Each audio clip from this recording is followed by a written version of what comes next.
Ladies and gentlemen, my name is Zane, and today I've had the privilege of getting to interview John Wrights, one of only a little over 60,000 surviving American World War II veterans. John was born in Iowa during the Great Depression and served with the 66th Infantry Division for over 2 years, battling the Germans for well over 137 days, including the infamous Battle of the Bulge, which was the Germans' last attempt to avoid total defeat. John is also a survivor of the HMS Leopoldville, which was one of the worst maritime disasters of the war, which was hit by a German torpedo off the coast of France on Christmas Eve, 1944. Over 42% of the more than 1,000 American troops on board lost their lives, making it one of the worst maritime disasters of the European front. And today, John joins us to share his incredible survival experience and wartime story. So without further ado, let's get into the interview. John, do you want to tell us about what your life was like growing up? As a kid during the Great Depression? I didn't feel the Great Depression.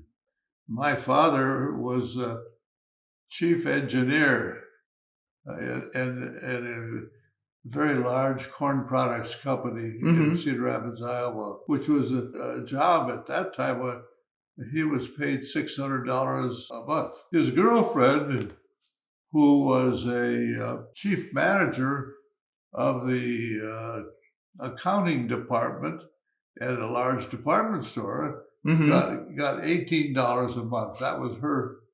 Wow. And he's getting 600. He must have been rich compared to We her. were well.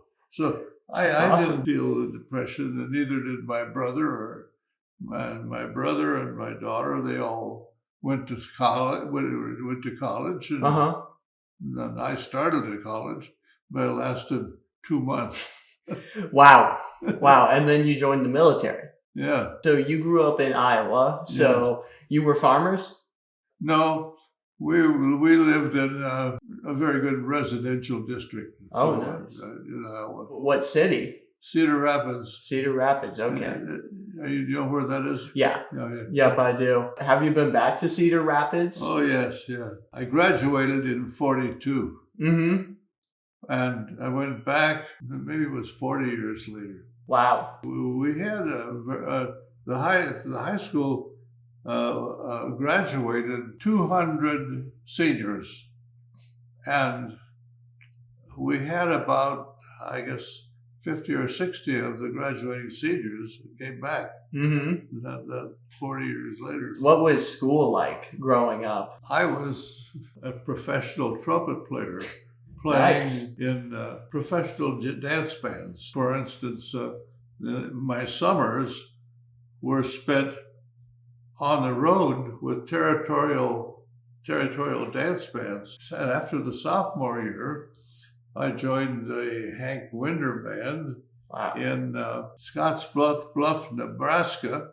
Nebraska, okay. And they were playing a week in a ballroom there. From there, we did one-nighters and some occasionally a little longer, all the way back to the lake country of New York, northern New York. And over a period of months, we did all these dance bands, these ballroom dates. Wow. And then came back and so on. So that's how I spent my next 3 summers. I was playing second trumpet in Hank Winder's dance band. He was a very good trumpet player and leader. We had a big sleeper bus with bunks in it, so we could be moving to the next location. The bus driver was getting us there. We could be snoozing instead of sitting up and so on. That's awesome. And you still play in a band? Yeah. Do you play in a band like for your church, or? No, it's a band that's I play in 2 18-piece jazz bands. Nice. And they play up-to-date jazz arrangements. That's awesome. And then I also play in a 40-piece community band. It's Saddlebrook. I go 2 jazz band rehearsals every week Mm-hmm. and 1 rehearsal with the Saddlebrook band. Sounds like time well spent. How come you joined college only just to drop out to join the military? I'll explain this, how this all happened. I think I told you that this Hollywood colonel gave us a sales job. Join the reserve. Okay. Right, yeah. Avoid the draft. So we all did this. Mm-hmm. And that was about the middle of September when school started. On the 22nd of November, I'll never forget that day, we all got telegrams from the War Department. It Wow. wasn't Defense Department. It was called the War Department. Right, right. And we all got telegrams from the War Department saying, take home your personal belongings at the Christmas break and meet us at the Eugene, Oregon Railway Station for your trip to Fort Lewis. You are now assigned to active duty. Oh man. That was in the fine print that Right. we didn't read. Right. So where was our 2 years? Right. It looks like you got hoodwinked. We were in 2 months. We were at Fort Lewis. That ended my college. Do you remember where you were when you heard the news about Pearl Harbor? Oh, I remember Pearl Harbor very well. But it happened on a Sunday, you know. My dad had been at some kind of a gathering or a party, and he came back to our house and he said, "You heard the news, didn't you?" I said, "Yes." And he said, "You know, John, I think I'll go downtown tomorrow and buy a new car." And I said, "Well, your car that you have is only a year and a half old." He said, "I know that." He says, "But it may be a long time before we can buy a new car." Well, that's right. He was right about that. My dad had smarts. Yeah. What was your dad a veteran of World War I? No, he served in the. Was he working for the FBI? Yeah, that was it. It was Okay. a subsidiary of the FBI. Interesting. Growing up, did you ever meet any veterans of the Civil War? No, but my grandfather had a very good memory, Right. and he was 11 years old when his neighbors were going off to the Civil War. Wow. I bet he must have had incredible stories. He did. Yeah, right. Wow. Mm. But would you have known like Spanish American War veterans or? I never did have that opportunity. There were a lot of World War I veterans. Oh, I bet, yeah. around. How long were you in basic training for? Our basic training was about 5 months. It was the very basic things that everybody goes through. Right. We were in Texas, and we did some desert war training because we were losing the war in North Africa. Right. We did about 6 weeks of desert training. You didn't end up fighting in North Africa, though, right? No, that was all mock things. Wow. Did you drive any tanks No. or any other vehicles? I was assigned to the infantry. Mm-hmm.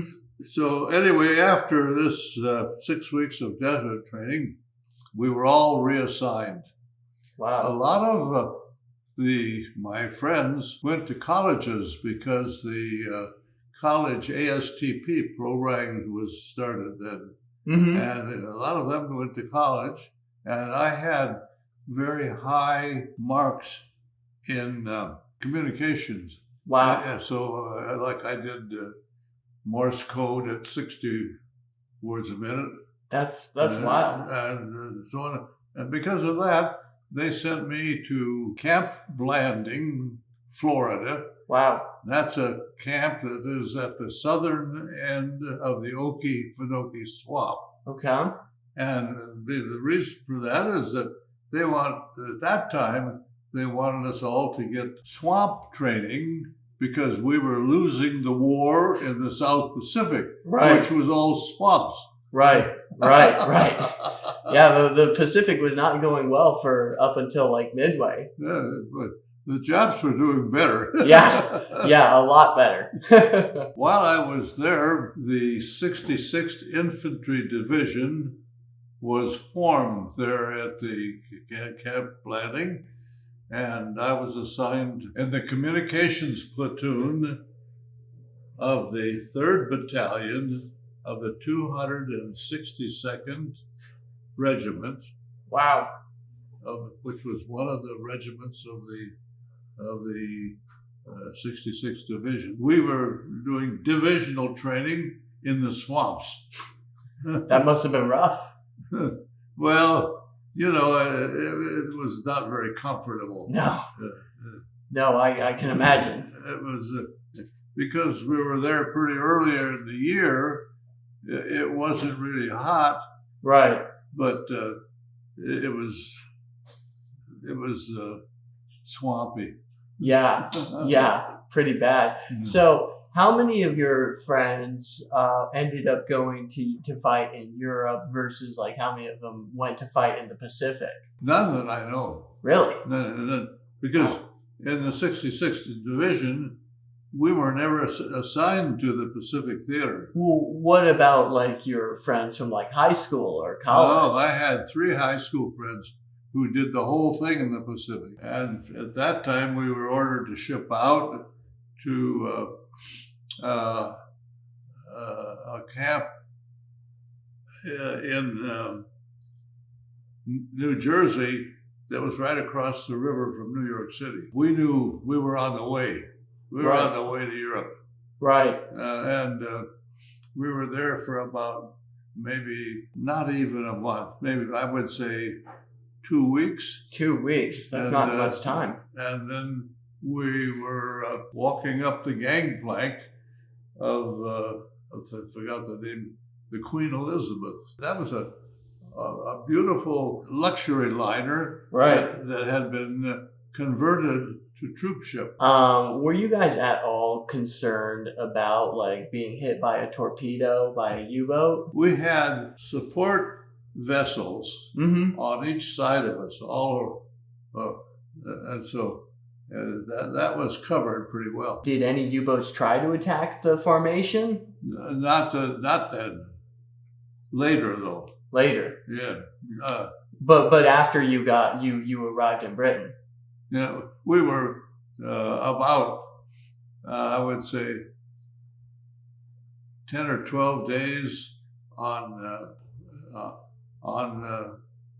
the trip to Southampton in southern England. And the reason it took longer is because the convoy, we were the troop transports, had to go at the same rate that the oil tankers were. They were pretty slow. Yeah. So that's why a normal crossing in those days would be 5 or 6 days. Well, ours took twice as long. Wow. That I imagine it's not pleasant being on a boat that long. They had converted this the liner so beautifully that it was kind of fun. Really? All of the rooms had been converted to army bunks. There would be bunks that would be double bunks and triple bunks and so on to carry. So there were 4,000 4,066 infantry guys on the Queen Elizabeth. That's wild. Yeah, they kept all of the recreational facilities going on the Queen Elizabeth. Yeah, It must have been fun. It was nice. That is nice. How big was the 66th Division in total? 13,000. 13,000. Right. Wow. So you get to Southampton. What are you like? I assume you go to a new base there. And then are you doing training at this base too? Yes, we trained for about a month out on the English countryside, and every night while we were in the pubs, I have to say, I met some very nice English people. I bet. Right. And what was the situation in England like at the time? Like, was the place, like, was Southampton like fairly destroyed, or was it? No, it relatively was not a place where German bombers would find a worthwhile target. Right. It was probably a city of 20,000. Wow. And very nice, very Englishy, you know. Yeah. Right. Yeah. Did you get to go to London while you were in Britain? Yes, I did. What was 3-day pass. nice? What was that like? You know, I was pretty well versed in drama. Mhm. That sort of, and so I went to 2 Noel Coward plays, and I went to the London Symphony, That's awesome. and I went to an opera. Wow. There. So you know. So those buildings hadn't been destroyed by the Blitz? Oh, a lot of them had been. Hmm. The Blitz happened, you know, early in the Right. and a lot of the buildings had been tried. Were there a lot of homeless in London at that time? I don't recall seeing that. One of the things that I saw immediately, taking the subways. Mm-hmm. The subways had double bunks for people to sleep in. Right. That's so the Londoners could sleep in the subways. Wow. And that was what I was never in London when the Blitz was on. Right. Well, the Blitz had happened earlier. Yeah, but German bombers still bombed it from time to time. Yeah. Were you? What came next for you after arriving in Southampton? How long were you there for? We were there a month doing our program. You know, the type of training that warriors do. Right. You go through the warrior stuff, and then we were ordered to embark from Southampton on several boats to Cherbourg. You know where Cherbourg is? I do not know. That's was a big port city. Okay. In Brittany. Our division was loaded into 2 passenger. These are troop ships. Mm-hmm. Could take a lot of troops. So, and the other one was another had a British name. Mm-hmm. Well,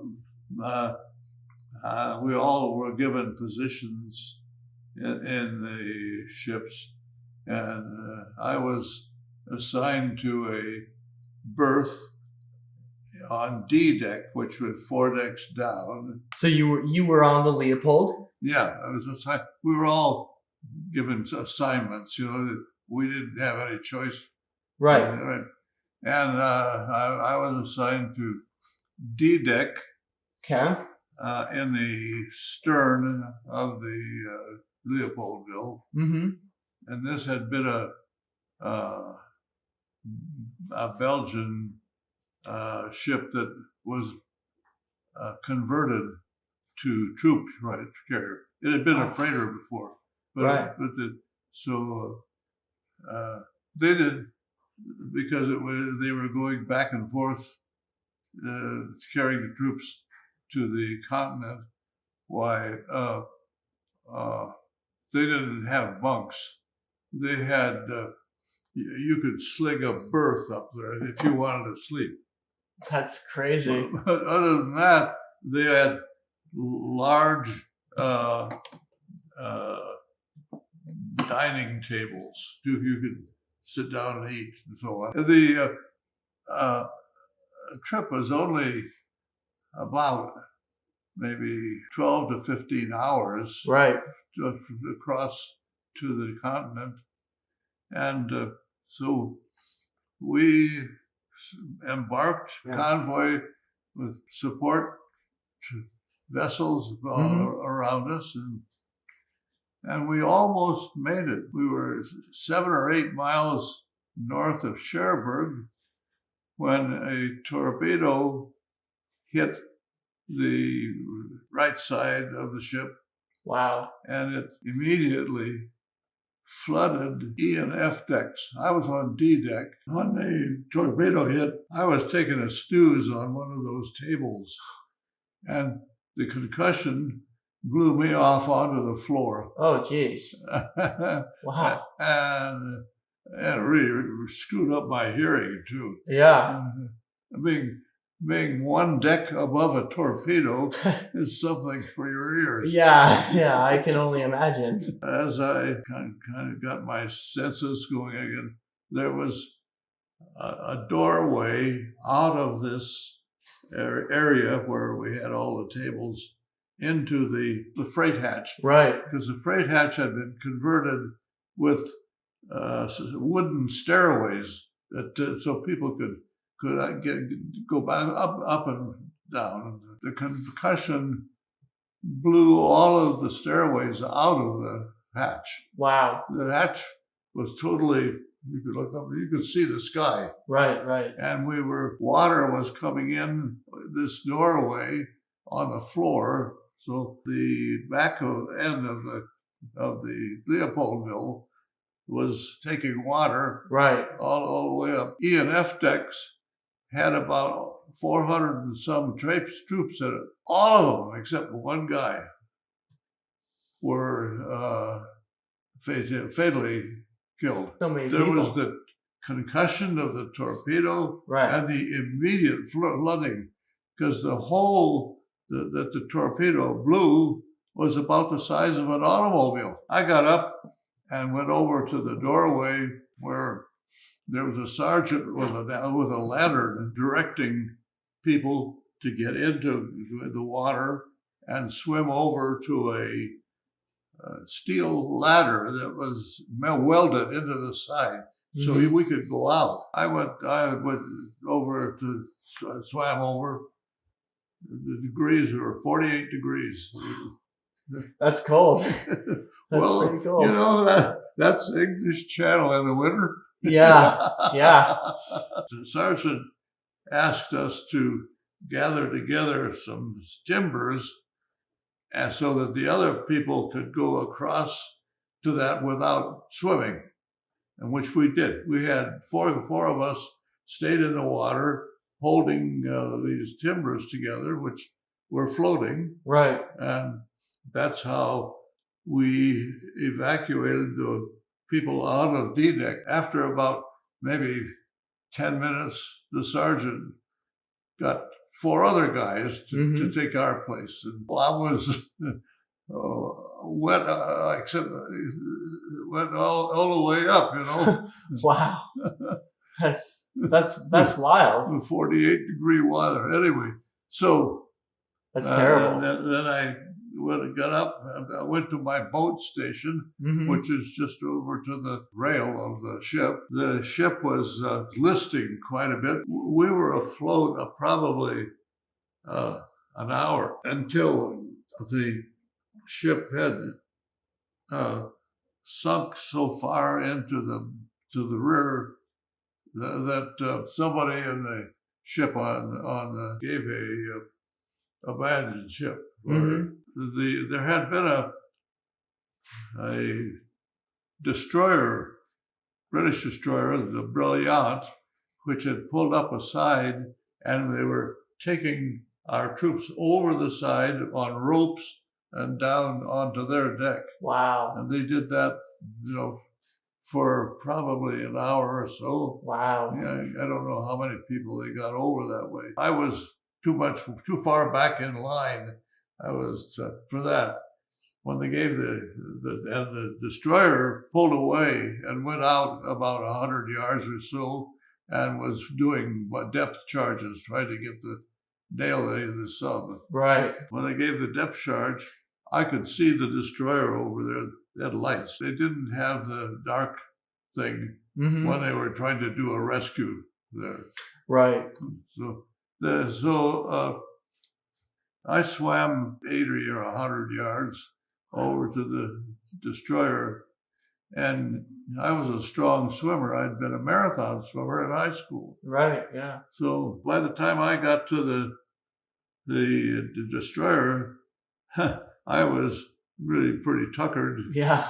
And I was hanging on. They had put cargo netting down so the survivors could go up the cargo net. So I just couldn't make it.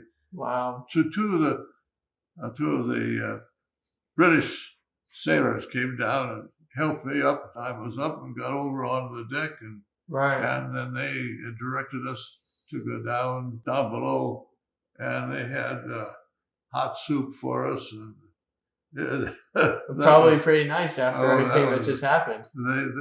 They were wonderful. That sounds wonderful. That's an insane story. I mean, you survived the second largest sea disaster in Europe. Yes, it was my first experience with the German war machine, and they certainly won. The destroyer took us into Cherbourg, and there was about 2 inches of snow on the dock, so it was still pretty cool. Right. And still wet too.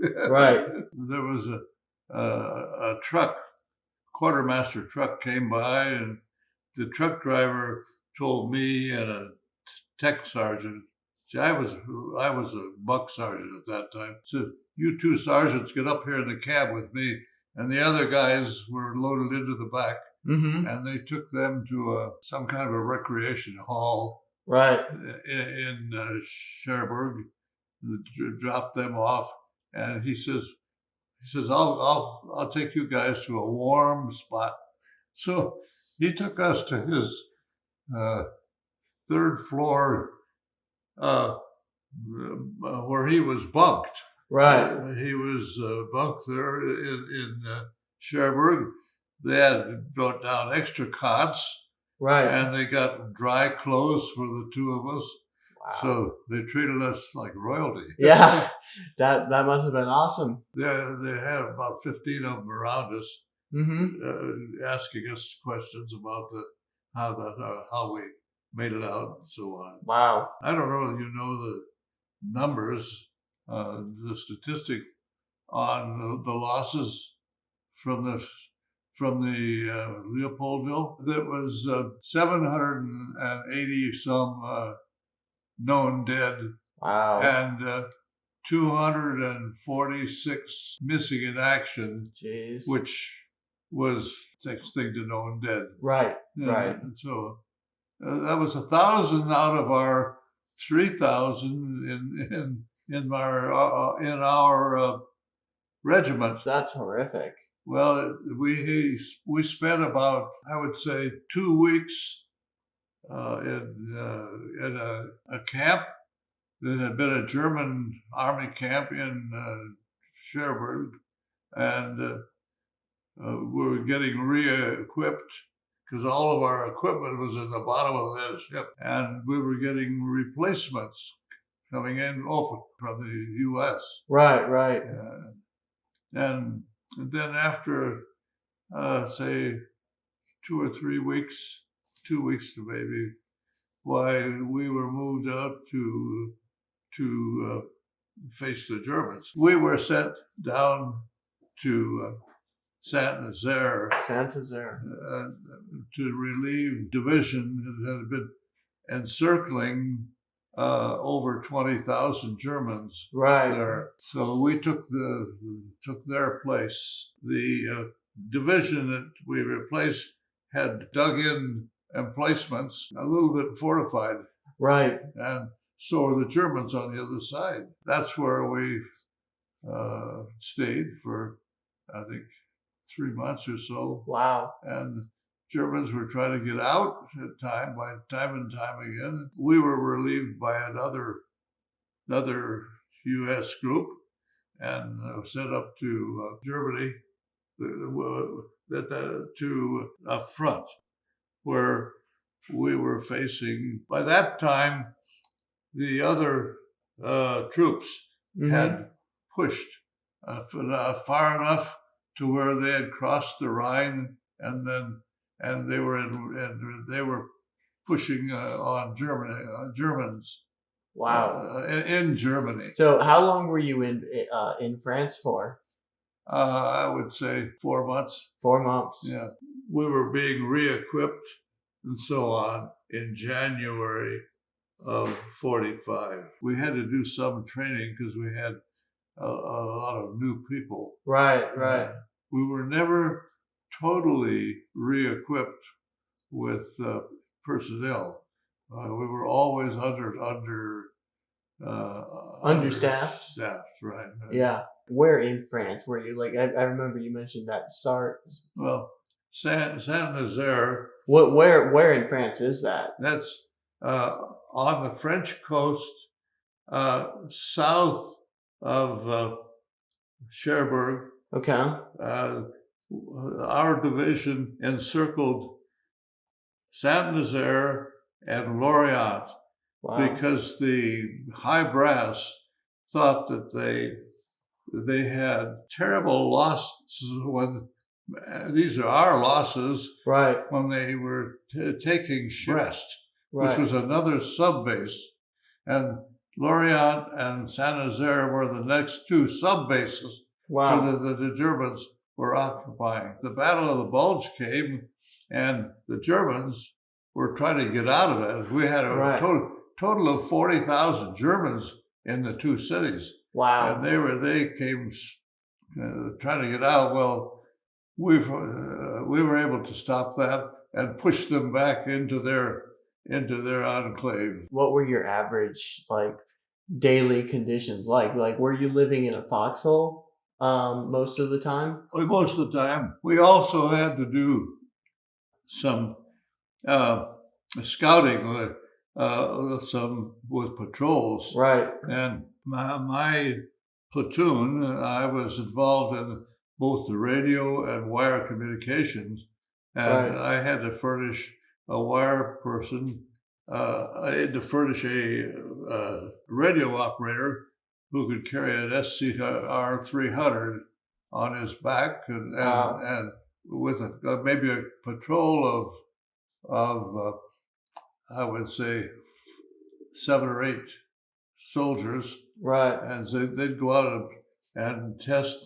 They'd go out trying to find any changes in the German positions. Eventually, we knew that there'd have to be a move to take this little city of Bouvron where the Germans were occupied. So we had to have decent intelligence about what the Germans' positions were. Do you feel like you had good intelligence? I never was privy to the intelligence part.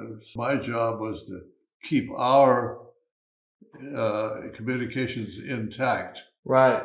So I never did know whether we were in a good spot or a bad spot. One of the patrols that I was on got into a firefight with a German patrol. Their patrol had maybe a dozen guys. My marksmanship did me well. That's good. I don't think I told you that. I hope so. I did so well, and basic that the GIs sent me to Fort Benning to sniper school. Wow. For that was about 10 or 12 days. Right. That was something. Where before we had been shooting at 300 to 500 yards. Why, we were shooting at 1,000 yards. Wow.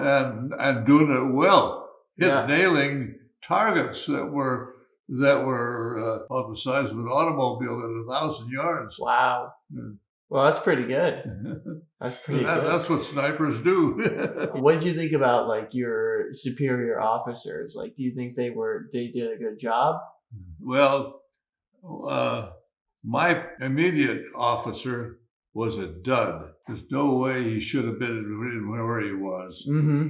I mean, he had us doing things that were not good sense when you're under observation. Right. His superiors recognized that and took him off of that and promoted our platoon sergeant to first lieutenant. We were not in a good position with Lieutenant Werdeman. Right. He was a big fuck up.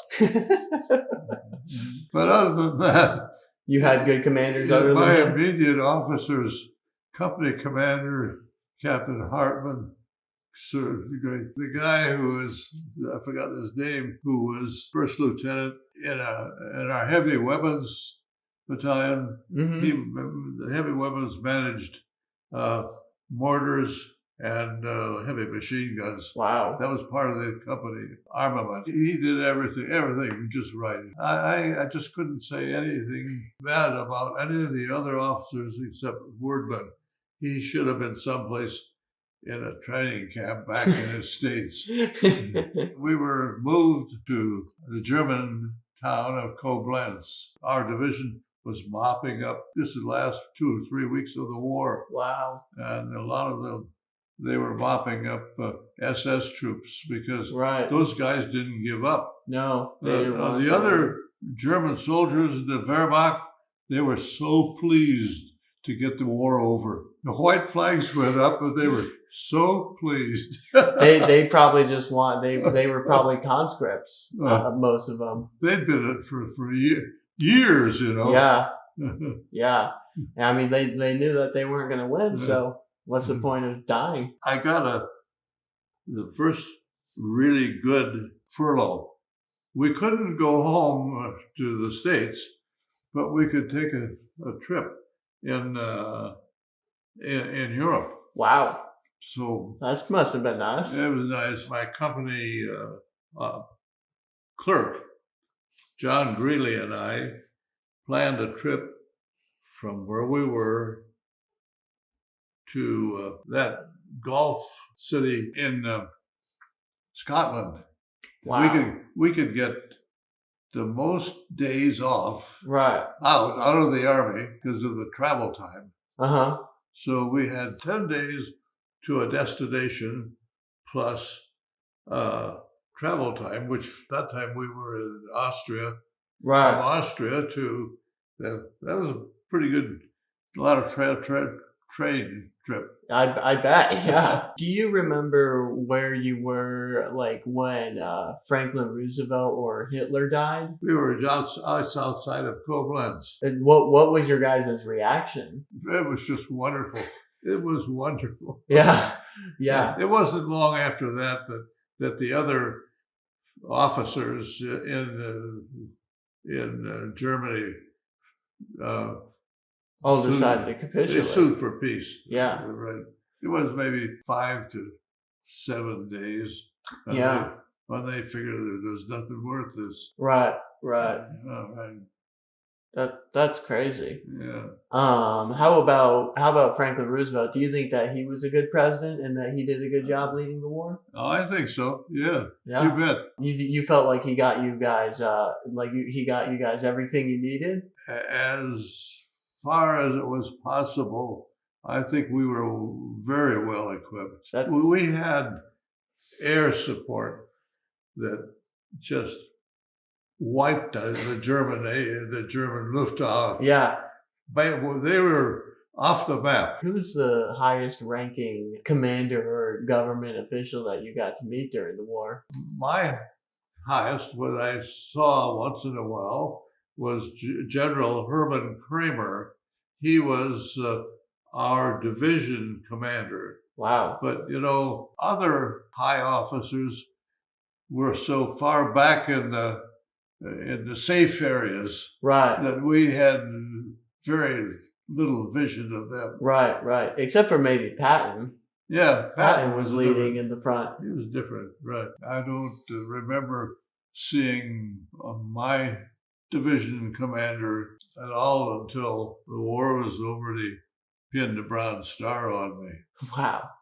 That's pretty cool. Yeah. So the war ends, and then you get sent to Austria. Yes, right. I was assigned to the 66th Division was deactivated. The troops went to various occupation ports in Austria. Right. A lot of them in Vienna. I was sent to a signal battalion because I had signal smarts. Salzburg was an amazing spot. Was the initial home of Mozart. Oh, really?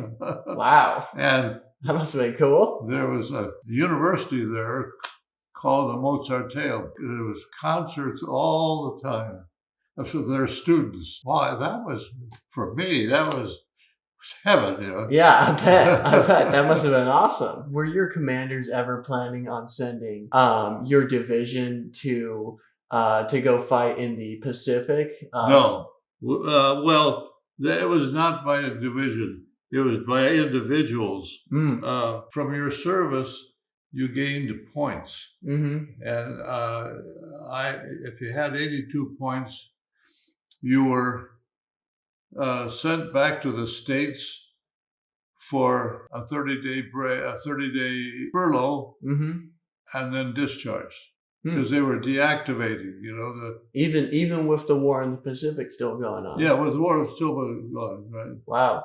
But they had the war in the Pacific was really staffed. They had a lot of staff. Well, because I imagine that they might have wanted to keep a lot of you guys around just in the possibility that you had to invade Japan. Yeah, we could be called back anytime. There were a lot of the Europe guys that had 82 points, and right. I had them, and I couldn't because of my MOS. That's your serial number. Right. With all this communication stuff. That's why I had to stay 7 months longer in Austria. I had a room in an apartment house on the 3rd floor, which was perfect. I mean, it had all the facilities that you could ever want. Wow. That is... And was not sleeping in the mud. That must have been a welcome reward, I imagine. What was your reaction to hearing about the atomic bombing of Hiroshima and Nagasaki and then the ultimate end of the war? My reaction was that why couldn't they just do it on a military target? I just thought killing all those civilians, I couldn't condone that. There were military targets all over. Right. Get one of those. Right. If you want to show your strength. Right. I liked the idea that it ended the war, and that's the only thing that stopped the Japs. What was your life like after the war ended? Well, I was always had in my mind going back to college and also play my horn. Right. And I hadn't played my horn for three and a half years. Wow. And I had to spend some time, building lips and lungs and stuff. Right. But within about 3 months, I was playing in Portland with a very good jazz quartet in a club. And I played with them for about a year or so. In the meantime, I was going to Lewis and Clark College. Wow. And also writing a dance band book. That's a lot to be doing at one time.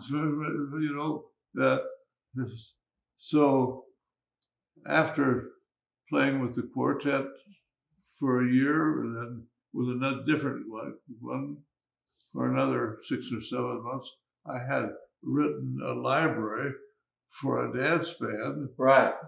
The 7-piece dance band. So I stopped the club business, took up with a a man who was a very good arranger and good. He booked my dance band, so I was playing 3 or 4 nights a week Wow. with his jobs. So that's how I got into running my own band. I did that until about 1950.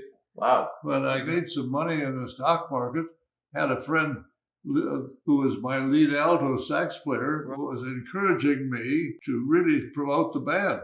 Right. So we became actually the best dance band in Portland. Wow. We were busy all the time. That's awesome. Yeah, right. I think you told me that you were that you did something in finance. Oh yeah, and that same time, this lead alto player was a broker at Walston and Company. Right. And I used to go down to Walston and watch the tape, and all that sort of thing.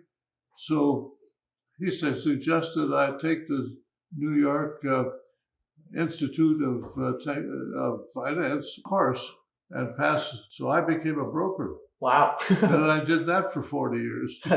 That's awesome.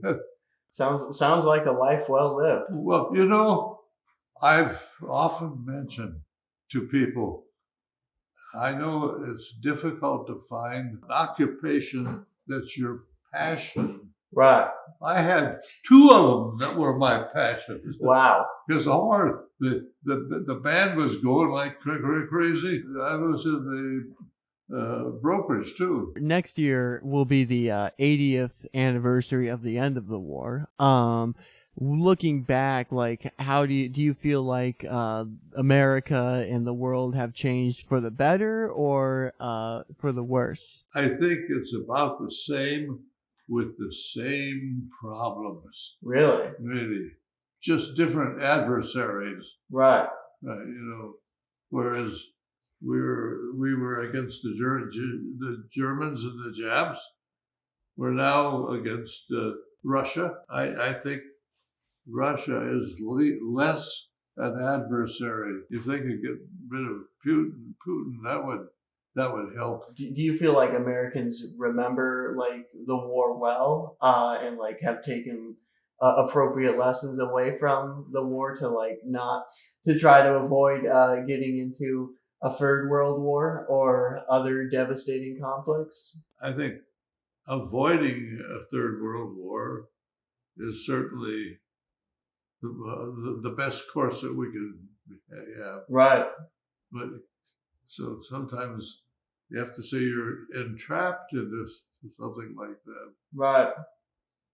When someone does a Pearl Harbor on you. Yeah. You know? Do you feel like people nowadays have more of a desire to avoid war than they? Oh, I'm sure they do.